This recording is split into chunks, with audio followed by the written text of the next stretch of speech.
Première étape du Tour de Kumano, une course asiatique 2.2 avec notamment donc cette première étape en direction de Kozagawa avec 3 boucles de 41 km 500 pour d'abord faire une sélection au sein du peloton et ensuite un sprint final après 17 km en ligne pour rejoindre la ligne d'arrivée. Et c'est le sprinter australien de la formation CKH, John Carter, 3e des championnats d'Australie du Critérium, qui s'est montré le plus rapide au sprint au sein d'un peloton d'une trentaine de coureurs. Il a devancé deux japonais du Team Kyo, Atsushi Oka et Masaki Yamamoto. Et ensuite, la deuxième étape, 109,1 km autour de Kumano.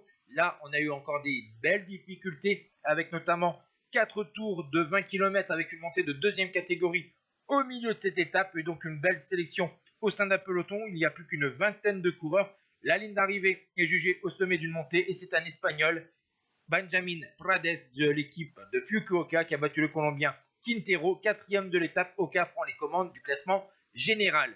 Et la dernière étape, la 3e, 105 km autour de Taji. Encore quelques petits reliefs, encore une sélection au peloton. Mais comme d'habitude, les derniers kilomètres sont assez plats, voire descendants. Ça permet surtout un sprint encore une fois. Tout s'est joué donc avec des bonifications. Et cette dernière étape a été remportée par le vainqueur de la Konyata Road Race et du Critérium du Utsunomiya, un japonais de la formation Azang Racing Team, Ayoto Okamoto, qui a battu au sprint Otushi Oka du Team Kyo, qui remporte donc cette course et le classement général donc, et Merawi Kodous qui prend la 3e place. Et grâce aux bonifications, vous allez voir que le coureur érythréen revient à 11 secondes de Oka, mais qui remporte bien sûr le classement général de ce Tour de Kumano. Ciao tout le monde.